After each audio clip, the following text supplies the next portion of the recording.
next thing we were going to talk about is really funny because I've seen so many people talk about this, but games that come in oversized boxes, right?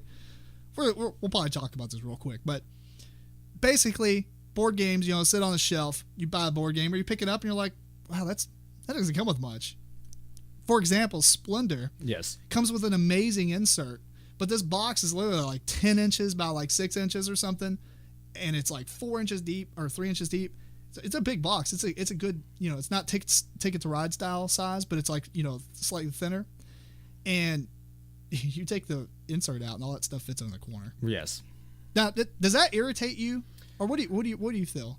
It doesn't irritate me, but it's like, why? I mean, I guess it could irritate me because if you're into board gaming, space is relevant. That's true. And they're taking up a lot of real estate for a game that they didn't need to. Now, I'm not a board game manufacturer. I don't know if that's like a standard model size box that they got and it costs less to just slap a print on it and pay a little extra for an insert. I don't know, but I mean, as far as a game collector, I mean, like I said, real estate is really key. I mean, you need room for board games and you're for no reason taking up twice to 3 times more than what you need. Yeah. So I mean, I guess it would irritate me in that sense. It's not like I open it up and go, oh why? Not like, let's just say I agree. Manufacturers, or publishers and stuff, they want to have that shelf space. They want to have that pizzazz or whatever. They want people to catch their eye on it. Because if it's a little deck of cards, is it going to be cooler coming in a bigger box or coming in a small deck that just sits on the counter somewhere? Right.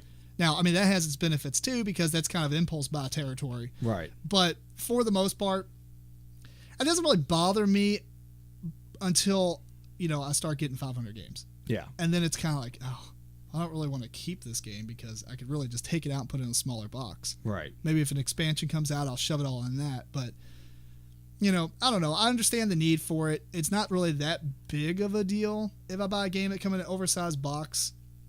But I do like them to come in a standard size box. I think that's probably, for me, that might be a little bit more important.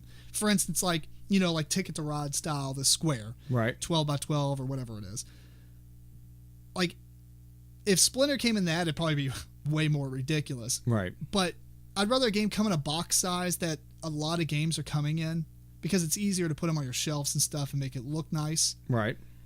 But, I do want a ratio. I don't want, if it's more than 50% empty when you take out an insert or something, or I guess the insert is probably not that big of a deal because it does lay it out really nice. Right. But if it doesn't have an insert and it's more than 50% air, that's pretty annoying. Yeah. Kind of makes me wonder if someone messed up. Too. I mean, I don't.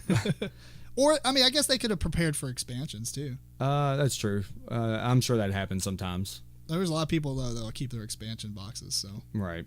But anyway, I guess that's all we have to talk about that. Yeah. I mean, we make good points. Yeah, you either like it or you don't.